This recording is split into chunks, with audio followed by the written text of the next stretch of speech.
हमारे ब्रज के जितने पर्वत हैं वो सब भगवत स्वरूप हैं। सृष्टि के प्रधान तीनों देवता ब्रज में पर्वत रूप से हैं।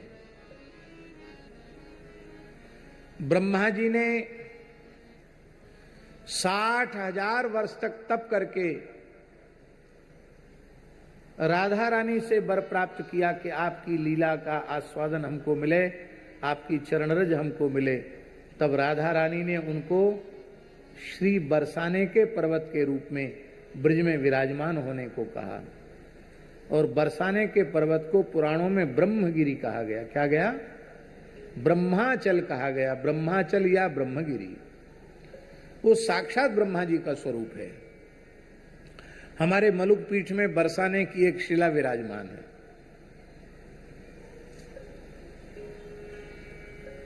इतनी छोटी है। पंजाब की एक माता,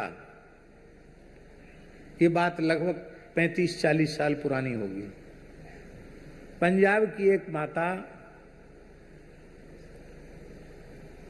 ब्रज में बड़ा प्रेम रखने वाली माता बरसाना से ब्रह्माचल की एक शिला अपने घर में पूजा के भाव से ले गई और वहां जाते ही पूरे घर में उपद्रव शुरू। कोई न कोई संकट विपत्ति तो आ ही गई। घर में सबके सब बीमार, मरणासन्न। तो उनको लगा कि पहले तो सब ठीक ठाक था, जब से मैं ब्रज से लौट के आई हूं तभी से ये समस्या क्यों है। तो राधा रानी से रोकर प्रार्थना की कि राधा रानी क्या ऐसी भूल हमसे हो गई जो आने के बाद घर में सब एकदम संकट ही संकट आ पड़ा, घर में क्या बात है। तो उसी रात्रि को स्वप्न में उसे ब्रह्मा जी ने दर्शन दिया। ये सत्य घटना है, लगभग 35 साल पुरानी।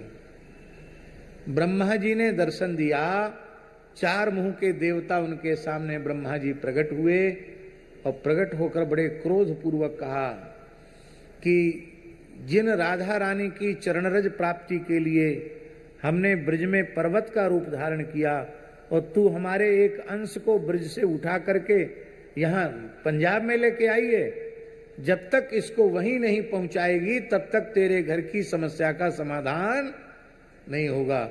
और जल्दी पहुंचा क्या, नहीं तो कोई जीवित नहीं रहेगा। वो तत्काल उठी और तुरंत उसने लिए और ला करके वहां जहां से उठाया था वहीं रखा। वहां एक संत थे गहोर वन में रहने वाले। उन संत ने उस माई से पूछ लिया कि माता क्या रख रही हो उठा के थैला में से। तो उस माता ने सारी घटना सुनाई। तो महात्मा जी बोले जब इन्होंने ब्रह्मा जी ने दर्शन दिया तो ये हमको दे दो, हम पूजा में रखेंगे। बोले मैं तो कान पकड़ती हूँ, किसी को नहीं दूंगी। जहां से उठाई वहां से धर दिया, जहां से उठा के ले गई थी वहां रख दिया। अब जिसकी इच्छा हो वो यहाँ से ले चाहे न ले। वो रख के चली गई। उन महात्मा ने अपनी सेवा में वो शिला रख ली। हमारी बरसाना में कथा थी तो उस समय उन्होंने वो हमको दे दी। वो आज भी मलुक पीठ में विराजमान है। ये बात इसलिए हम बोल रहे हैं कि ब्रज का एक एक कण कोई न कोई देवता है। नंदगांव का पर्वत कौन है? साक्षात भगवान शिव ही नंदगांव का पर्वत है। भगवान शिव ने श्री कृष्ण की बाल लीला के दर्शन की इच्छा व्यक्त की, तब उन्होंने कठोर तप किया और भगवान ने उन्हें वर दिया कि तुम नंदगांव के पर्वत रुद्राचल के रूप में रह करके हमारी लीला का आस्वादन करो। नंदगांव का पर्वत साक्षात भगवान शिव का स्वरूप है। भगवान की मधुर ब्रजलीला का अनुभव करने का मन नारायण के मन में भी हुआ और वे भगवान नारायण श्री गिरिराज पर्वत के रूप में ब्रज में विराजमान है।